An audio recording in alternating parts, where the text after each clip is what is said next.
Wow. I think that's probably the best introduction I've ever had, so I can tell this is going to be a lot of fun. Here's my book, in case anybody wants to buy it. Buy 100 copies each, please.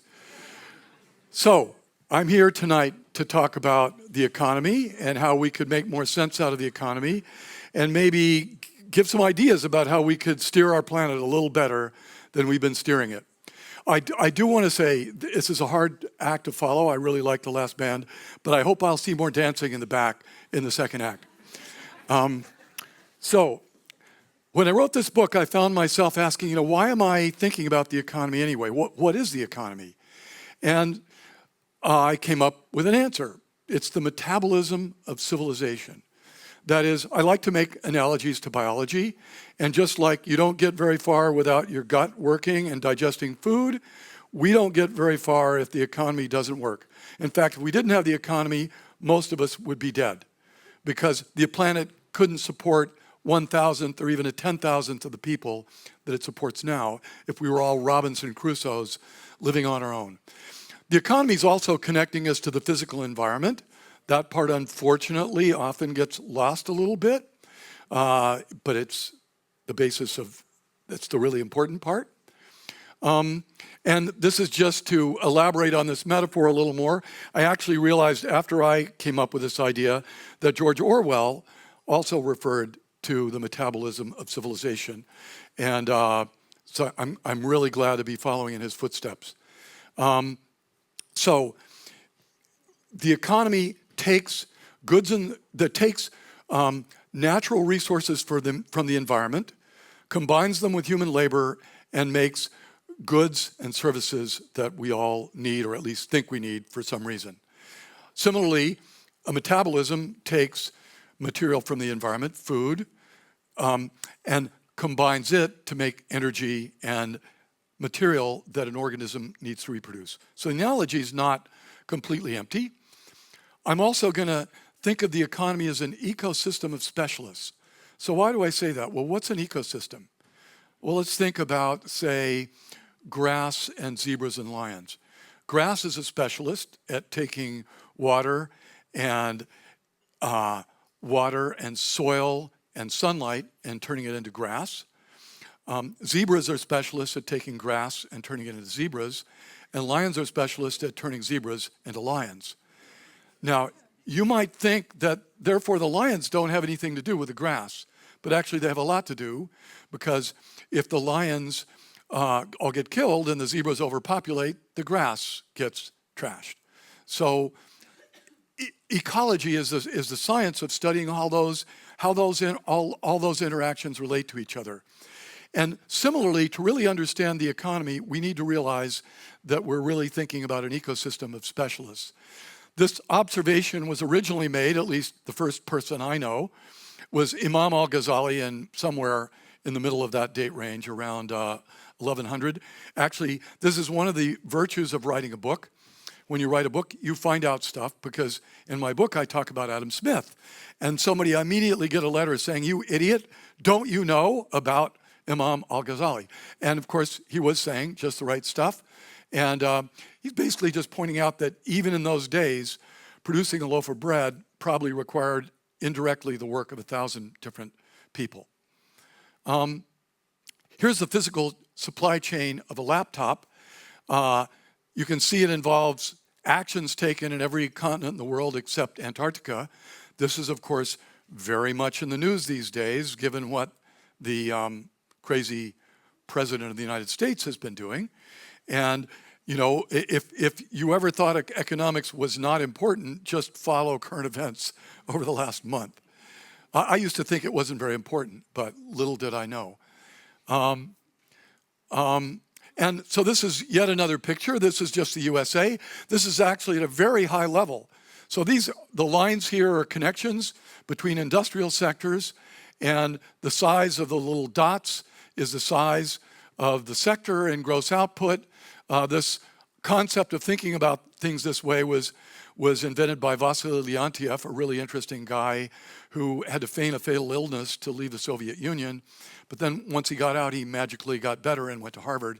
And and proceeded to be the first guy to use networks to help us understand the economy. And by the way, ironically, the Soviets used the theory that he came up with to manage their economy. It was one of their most essential tools for central planning. I'm sure that gave him a good chuckle. And just to say that this isn't all just hot air, this is my former graduate student, James McNerney. We use these ideas of thinking of the economy as an ecosystem to actually predict the rates of innovation in industries. And you go, how could that have anything to do with it? Well, it turns out if your industry has a deeper supply chain, there's more steps along the way to innovate all the materials, and you inherit all that innovation. So we worked out some equations, and we showed that our prediction was the deeper the supply chain, the faster the product of that industry would improve. The prediction is noisy here. Each dot is an industry country pair.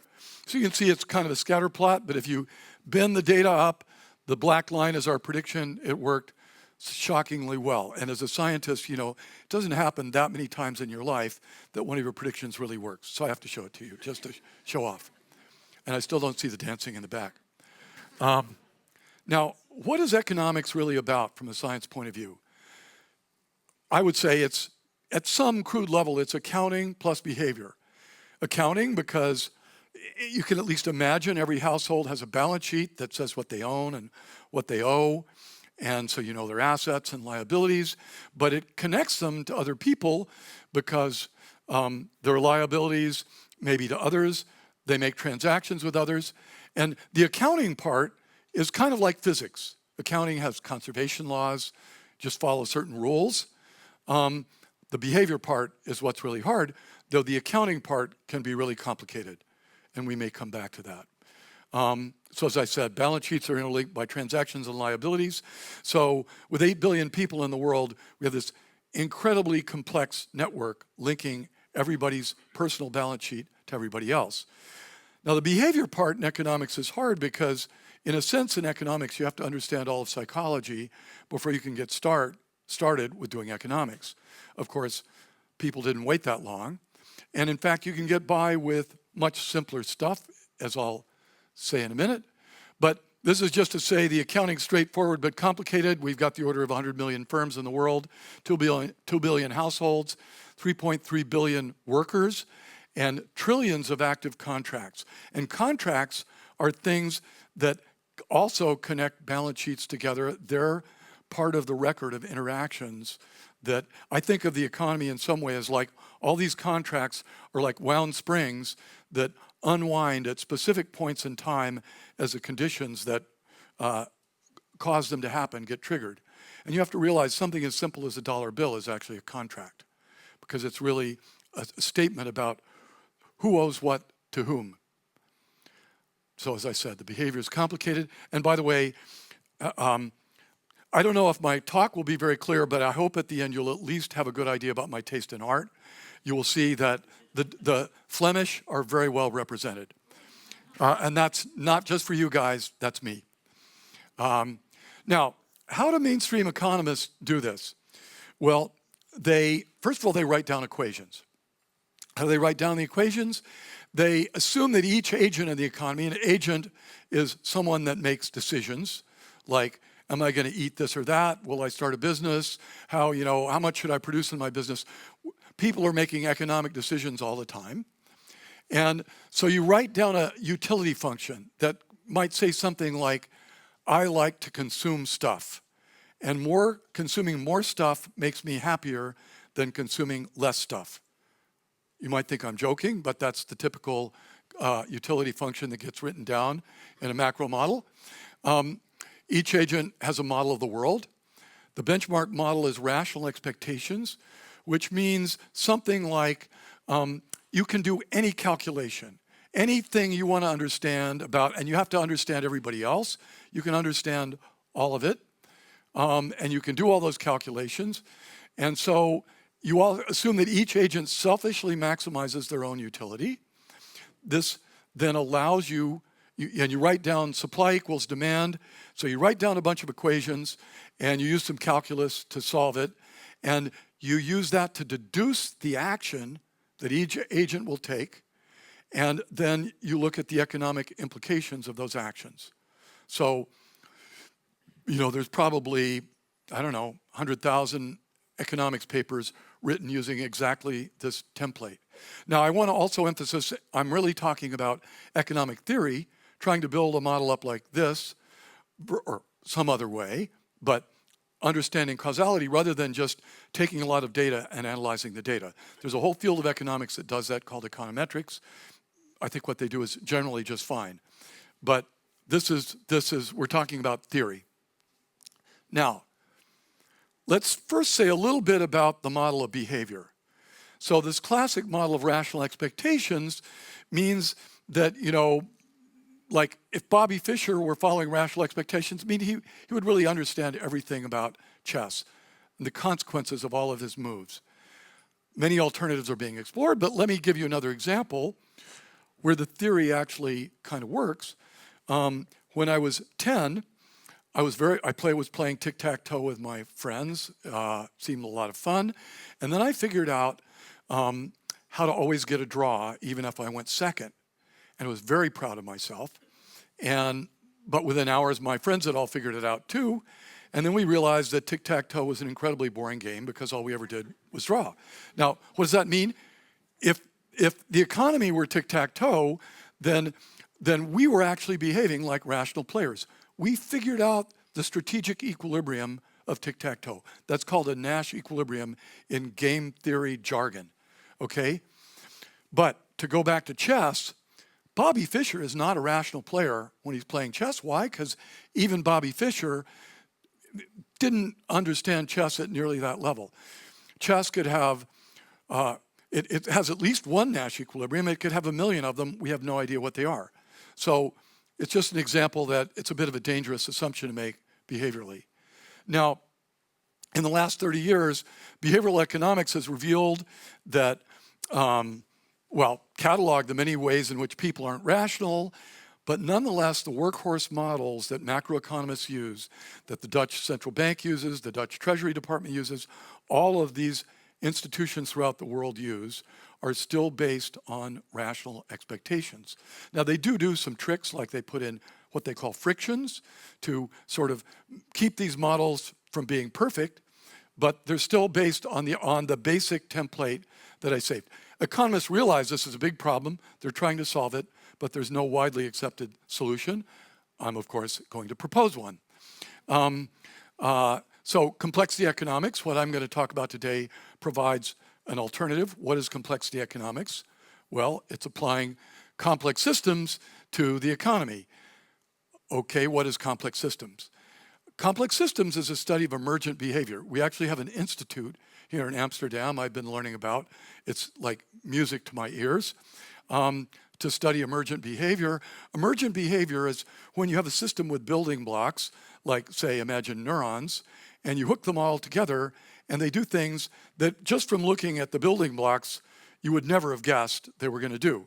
Like, could you have guessed from looking at a single neuron that if you hook 80 billion of them together, you would get a conscious human being?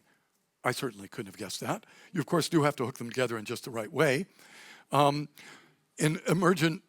you see emergent behavior, it's qualitatively different from that of the individual components.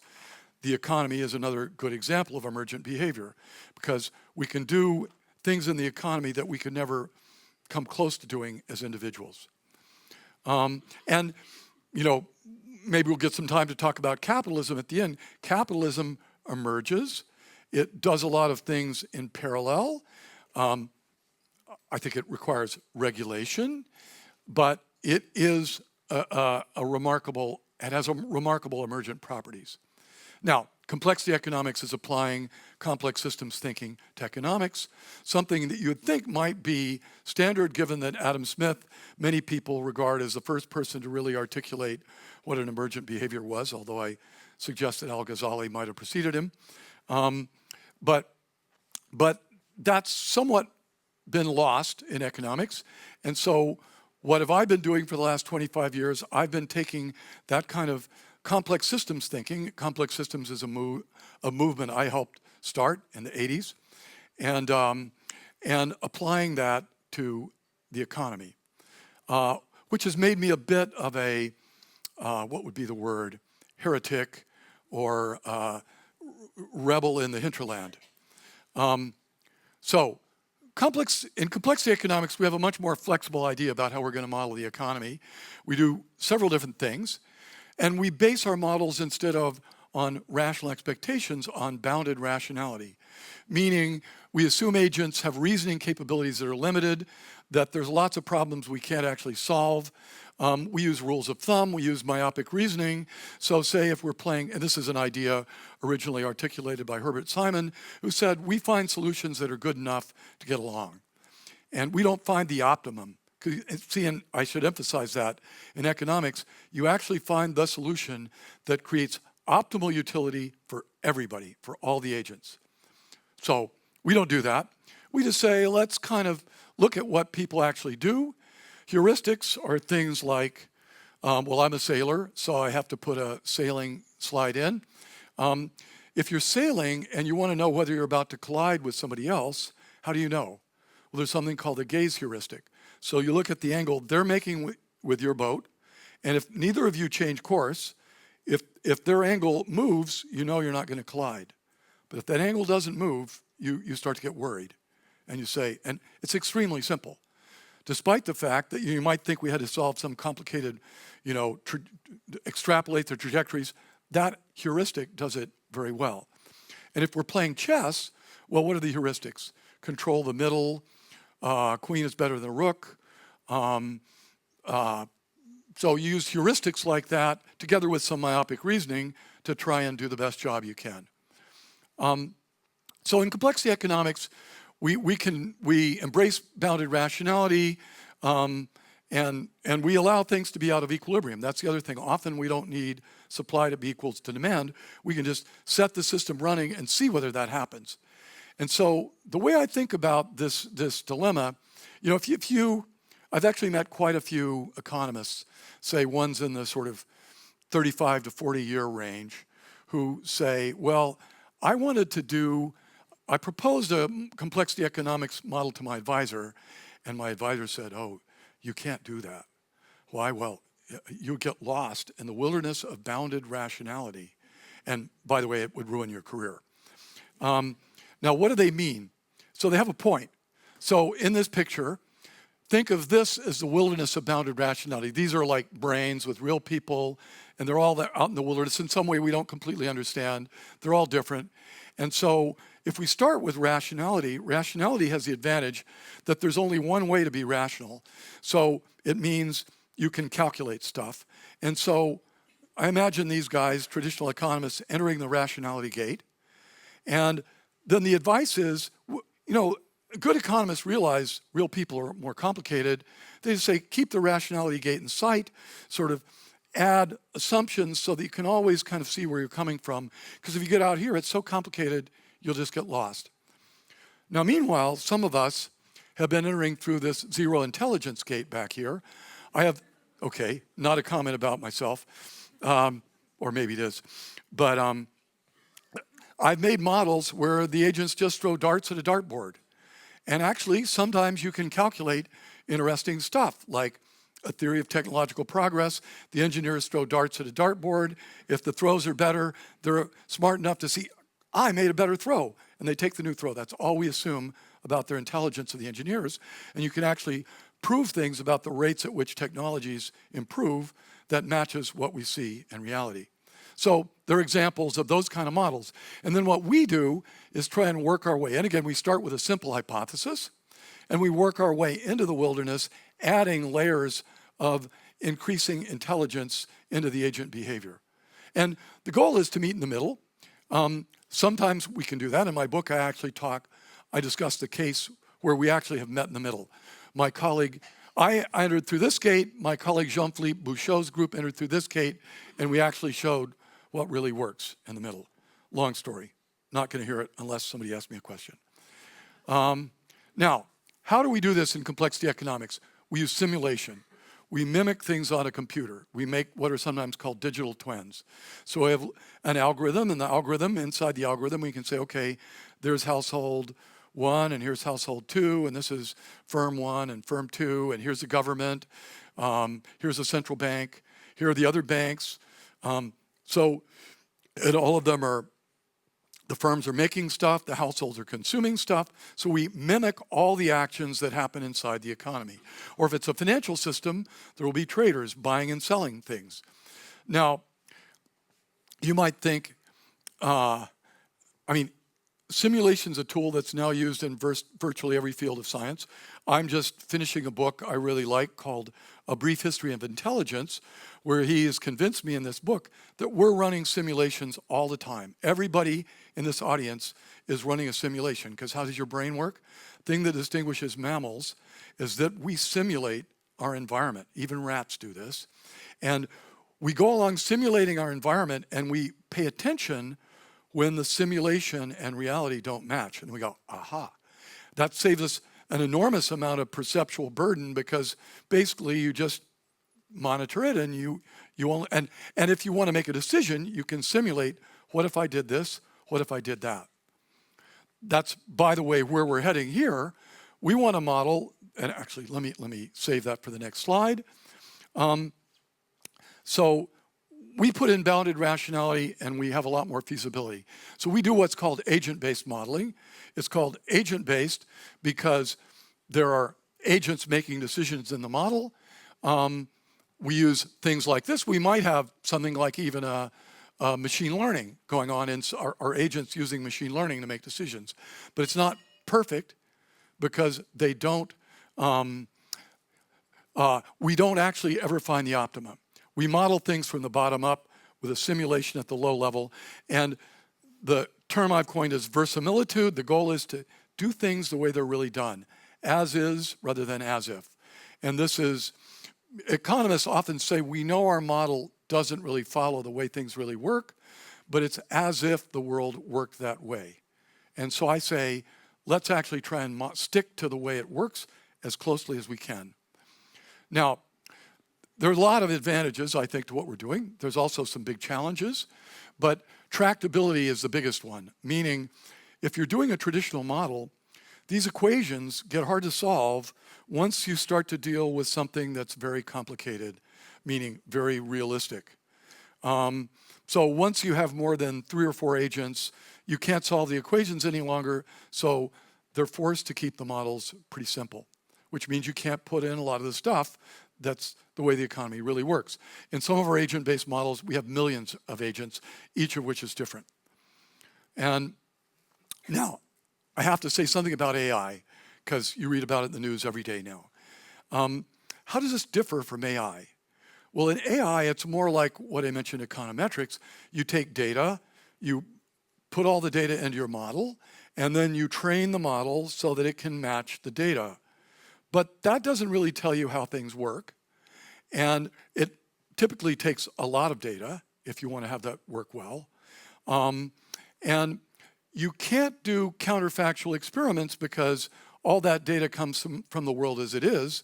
If the world changes, then how does your model tell you about that?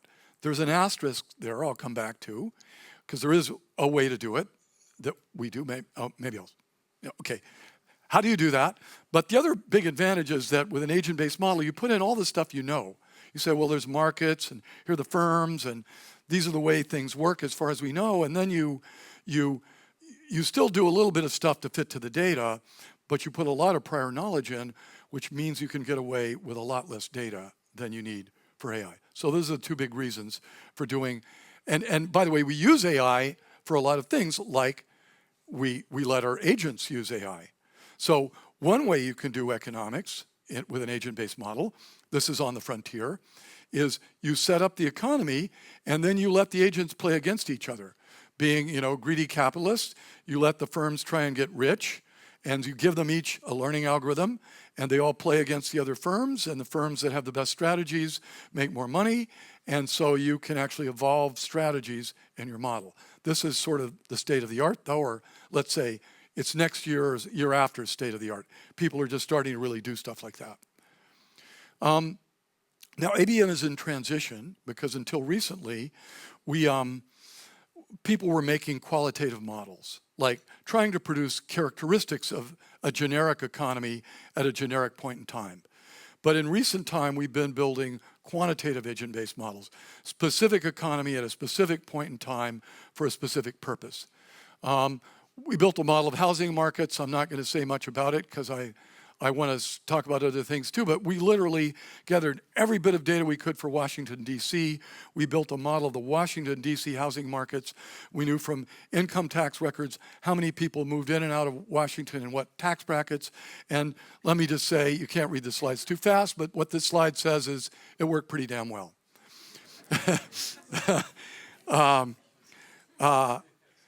So we model much more specific things, and this is also good because, as I mentioned at the beginning, we're way out on the fringe of economics. Advisors all tell their students, don't do that because that's not the way they do things. But as we have more and more quantitative tests, we can really do science. We go head to head, and then the question is which model works better. The housing model we have, there's no model that can even compete with it. Why? Because housing markets don't work very well in that traditional framework. For example, the way houses are sold, but again, I don't want to go into too much detail, and I'm watching the time because I want to make sure we have time for questions and stuff at the end.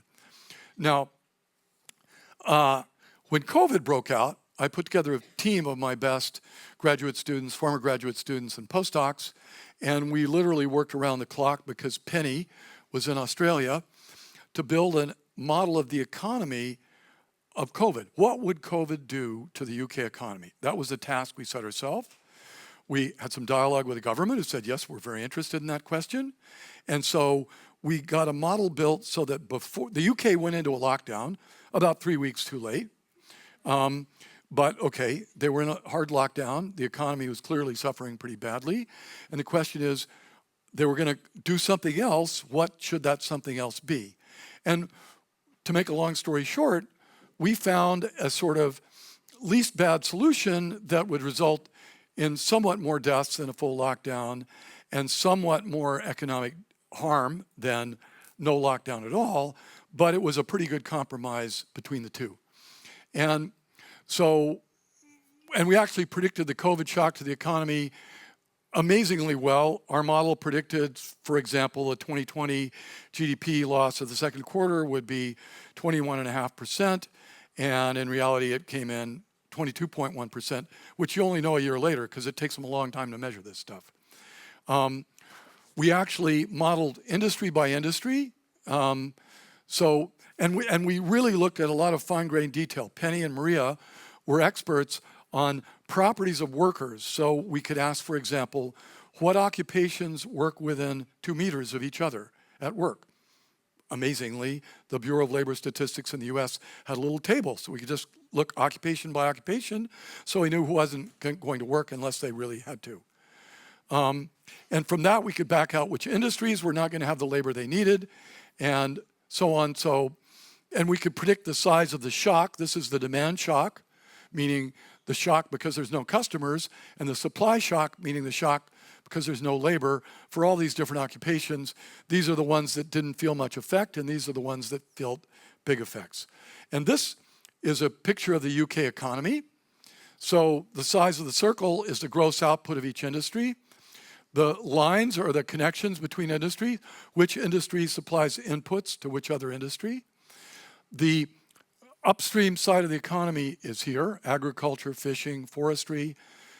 The downstream side is there, retail, etc., manufacturing in the middle.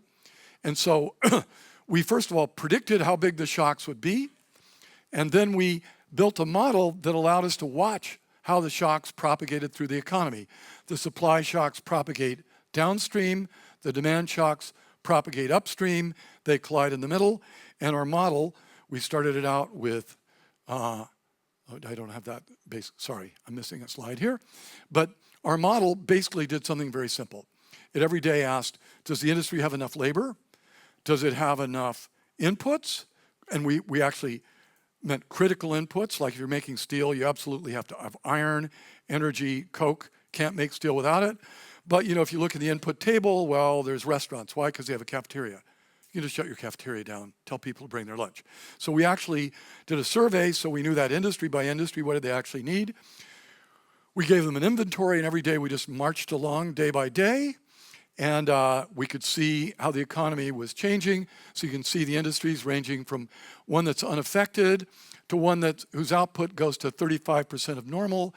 This is time running this way. This is what actually happened, and this is our prediction of what the economy would actually do. And I'm seeing my cocktail, which I've been dying for. So thank you. Here's to all of you. Cheers. Thank you. That's pretty good. Okay, we'll have to come back to that. So our model, as I said, made pretty good predictions. This is industry by industry, what the model predicted versus what happened. If it's perfect, it's all along the diagonal line. It scatters around some, but we still got a pretty good correlation, which for an economic prediction is pretty good. We built a much fancier model, actually working with epidemiologists who know what they're doing. And by the way, we did advise the UK government that we thought this was the best policy, and it was the one they took. Now, given that Boris Johnson was running the country, I don't know if that says much, but anyway, they did take the choice we suggested. We are now in complexity economics building quantitative macro models. We have our own model at Oxford. This is one of my students, Samuel Visa. Regrettably, he went to work at a hedge fund. I can't control what my students do. Anyway, now, another question you might ask is, why does the economy change? In that model I told you, there's no real avenue of change there. So how do economists get the changes to come in? Well, they assume that Zeus is up there somewhere, and Zeus is throwing down what they call shocks. Imagine his lightning bolts here. And he perturbs the economy, and then the economy goes back to equilibrium.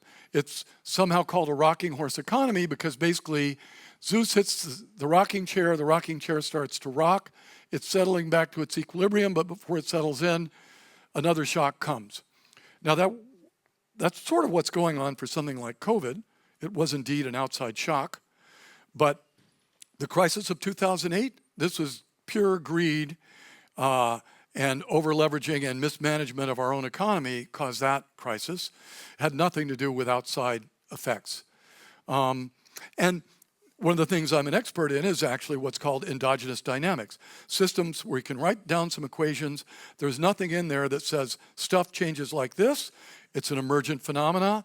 You just see change coming out of the equations, and that's actually part of what the chaos in the book refers to, because chaos is where you have sensitive dependence on initial conditions, so you make a measurement, two nearby measurements go to very different places in the future, making it very hard to predict, and secondly, you get endogenous motion. And I'm arguing that's why we get business cycles like the crisis of 2008. And I even have a model in there that if I'm going to get done in time, we may not get to, but the economy changes by itself. And I'm arguing we get crises without that. By the way, just to say a little bit about the financial system, if I'm making the analogy to metabolism, the financial system is like the enteric nervous system. You may not know you have this, but you have nerves in your stomach, equivalent to the brain of a cat, that help you digest your food. And if that nervous system fails, you'll die unless you're fed intravenously. So it's really essential for our lives. I didn't know about this before, but the point is, just as that nervous system is helping you digest your food, the financial system's supposed to be directing resources so the economy does things efficiently and well. I argue that often can be very far from what happens. And maybe in the interest of time, I think I'm going to just swish through this model very fast. Let me just say that this is kind of what happened in the crisis. You can see leverage peaking here, stock market falling, volatility spiking. We built a model, very simple model, that predicts that from very simple elements. This was my first Oxford graduate student, Christoph Eyman. Again, just a little gestalt. If I give this talk to economists, the assumptions were banks use an exponential moving average of historical volatility to estimate expected volatility. They do that. That's what they do. They use Basel II risk management to set their leverage targets. They all do that. Price formation, they say supply equals demand. If I were dealing with an economics audience to goad them a little bit, I'd say that's the weakest assumption in the model. Anyway, so we showed that you actually get a chaotic attractor that gives you a 15-year great moderation where the economy just climbs at a nice steady pace and then you get a big crash. And it's purely driven by the endogenous behavior of those assumptions that I just told you. It's chaotic dynamics. Why does that happen? Because leverage, that is buying assets with borrowed money, if you borrow too much money relative to the money you have, things get more and more unstable and crash the economy, as it did in the crisis of 2008. So now you get the live demo, the much promised live demonstration that every science lecture should have. Now, the analogy I like to make to what's going on and why we get these business cycles is, again, I argue that it comes from bounded rationality. Why? Because, well, we don't do things quite right. We overshoot, we undershoot. Economists argue, oh, rational expectations. We actually do this stuff perfectly. Just Zeus is hitting us all the time. Now let's think about pole balancing. Now I want you to think of this pole as the economy, all right? Pole's the economy. Everybody got that? All right. Now, if the pole is exactly vertical, the economy is doing really well. We're at maximum output. If the economy starts to tip, we're not doing as well. Now, my goal is to try and keep this pole vertical. Now, you should think of me as being some combination of the central bank who's adjusting interest rates, but also all of the people who are managing companies, deciding how much to produce, what to pay their workers. And I argue it's because we don't really know where things are going that we don't make perfect decisions versus, anyway, let me show you. So let me balance this pole. So this pole is actually a little hard to balance because it's very light, but you can see I can more or less do it. But now, why is it that it doesn't stay perfectly vertical? Anybody? What? Gravity's pulling it down, but if I were really good, I just keep my hand in exactly the right spot, it wouldn't fall over. And that's what the economists assume. So what they assume, what they would say is the reason the pole isn't vertical is because Zeus is knocking my hand or knocking the pole, and then, so it's tipped, but then I'm a perfect pole balancer, so I'm bringing it into perfect balance, and then Zeus knocks my hand again. Whereas I would say it's an endogenous oscillation. Why? Because there's a chaotic attractor, there is, and because I'm an imperfect pole balancer, and I can't keep my hand in exactly the right place to get, I overshoot, I undershoot, and so the pole's in danger of falling down. All right, so that's like illustrating the essential difference. Now, let's talk about climate change. Yeah, what about it? Well, it's a drag, particularly if you're Dutch. You know, I hope you guys are aware, your country is going to be under several meters of water within a couple of centuries. And that's virtually certain at this point, I think. It's going to really challenge dike making big time. Okay. Now, Bill Nordhaus, who got the Nobel Prize in economics, says that the optimal warming temperature for the planet is 3.5 degrees. Why? Because we're going to have to pay a big economic cost to combat global warming. And, you know, it's, after all, the most important thing is to consume a lot. And so to do that, we should let the planet warm to about 3.5 degrees. His original statement was actually more than 5 degrees, but he backed off that. And he got a Nobel Prize. Now, I've, for the last 25 years, been studying technological change because in about 2007, a guy named Dan Arvizu, who was the head of the National Renewable Energy Laboratory in Colorado, came down to New Mexico, where I was at the time at the Santa Fe Institute, and said, well, we want you guys to help us think out of the box, describe their problems. And I realized the key problem for climate change is which technologies should we be betting on and which technologies can we find that won't emit carbon that we can convert to. And so we began gathering lots of data about technologies. This slide's just to show you that things change in really different rates, and they change very smoothly. TVs over a 20-year span in the US were a factor of 20 cheaper for the equivalent TV than they were 20 years previously. College tuition, on the other hand, went up by 225%. So together with Francois Lafond, we gathered a lot of data. We made models. So for example, that time series is the cost history of solar panels. And you can see them dropping through time over the course of that series. And what we did is we showed how to make a prediction, not just of the most likely place it would go, but the probabilities that would have different values, which makes the prediction far more useful, because we then proceeded to test this prediction on lots and lots of technologies. So we are not just making a prediction, we're saying this is the range of possibilities. And we have confidence this prediction is good, which is what distinguished us from the others who were doing this. And we also, my postdoc Rupert Way, mapped out the history of energy over the last 140 years. So on the left, you have cost of different energy sources. On the right, you have deployment. So, and this is on a log scale, meaning these are powers of 10. So a straight line corresponds to exponential change. So here you see in 1880, coal and traditional biomass were kind of tied. Coal grows substantially, because remember, that's a power of 10. This is oil and natural gas coming up at an exponential rate till they, circa 1970, catch up to coal. These are nuclear reactors. This is bioenergy, wind energy, lithium-ion batteries, solar energy, green hydrogen. One thing you notice right away, these new technologies are growing at amazing rates. Like solar energy has been growing at 30% per year for 3 or 4 decades now. And this is cost. So once again, we have coal bumping along here. We have oil bumping along here. 140-year span, you'll notice they cost about the same now that they did 140 years ago once you adjust for inflation. In contrast, look at solar energy. Solar energy is now a factor of 10,000 cheaper than it was when it was first used commercially on the Vanguard satellite. And we predict from other things that we've been doing, looking at the data, by 2050, solar energy is going to cost $3 per megawatt hour, meaning it's going to be more than a factor of 10 cheaper than it is now, and it's already cost competitive. I haven't even updated this, it's now down to here. It's getting cost competitive with all the fossil fuels.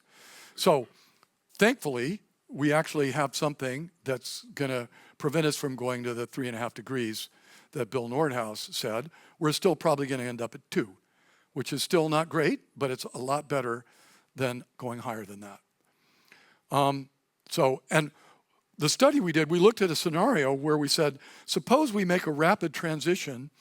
So we just, within 20 years, we get rid of fossil fuels because we convert to electricity, solar, wind, batteries, hydrogen.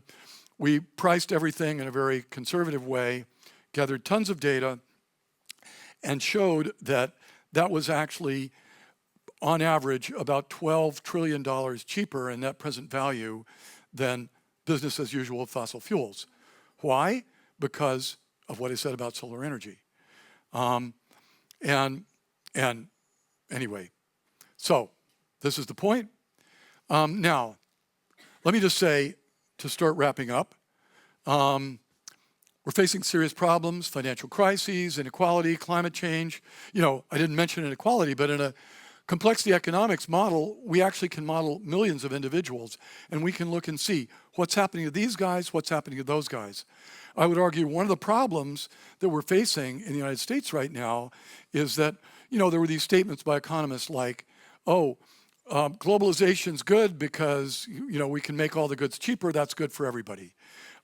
Immigration's good because we can bring in labor and, they get jobs and businesses get cheaper labor.